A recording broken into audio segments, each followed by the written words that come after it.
Good morning. I welcome all of you to this online course on Communication Electronics. This course is meant for BSc Physics students of the Arts and Science stream. Developing online courses through Swayam platform is a global initiative by MHRD India, and thanks to MHRD for providing us this golden opportunity. Myself, I am Dr. J. Avila, working as Senior Assistant Professor in Sastra Dean University, Tanjavur, Tamil Nadu. This course, Communication Electronics, is a combination of both theory and practicals. 4 credits have been allocated for theory and 2 credits for practicals. The number of lectures for both theory and practical is 60. Now this course is divided into 6 chapters. If I say the word communication, the immediate thing which pops up into your mind is the smartphone which you have. With the help of this smartphone, you can bring the entire world in front of you. So that may be sufficient for a layman, but for technical students like you, it is not necessary, it is not sufficient. A detailed knowledge about what is happening behind the screen is necessary. So with that aspect, the first chapter of this course deals with the introduction to communication, the various modes of communication, and block diagram of communication system. So that will be the first part of the chapter 1.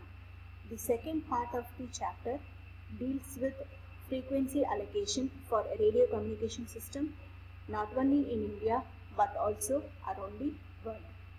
Finally, a glimpse about noise is also there. Suppose if the medium is wireless in nature, lot of noise sources automatically gets added to the signal. So a knowledge about various types of noises and how it affects the quality of the signal becomes necessary. So the last portion is concept of noise. This is the first chapter, and moving on to the second chapter. The second chapter deals with analog modulation. So modulator is one of the important block in the transceiver of communication system. In this chapter, 2 types of modulation have been discussed. One is AM modulation, the other one is FM modulation. So the principles behind this AM and FM and the transmitter and the receiver block of AM and FM are discussed here. Finally, this chapter ends with a comparative study about AM and FM along with its application. Moving on to the third chapter. The third chapter deals with analog pulse modulation. Most of the signals in the real world, they are continuous in nature. Transmitting the signals as such, it consumes a lot of bandwidth. So in order to preserve the bandwidth, it becomes mandatory to convert a continuous signal into discrete signal, and they are also known as pulses. So the third unit talks about how to convert a continuous signal into discrete signal.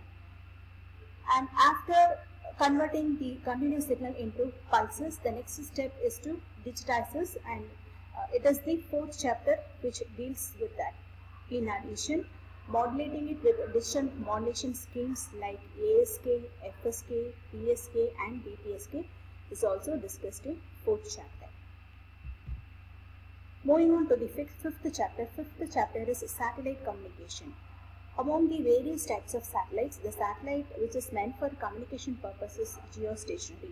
So this chapter deals with various orbits, satellite orbits, the advantages of geostationary satellites, the frequency band, that is the C band, and the block diagram of Earth station.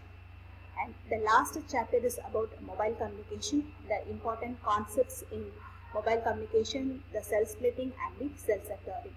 In addition, the data stored in SIM, like what is SIM, what is the data stored in SIM, the importance of IMEI number is also discussed here.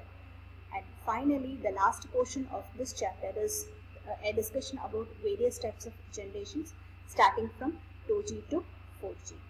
So this is the theory part.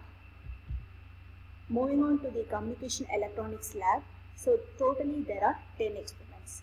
These experiments can be broadly classified into 2 parts.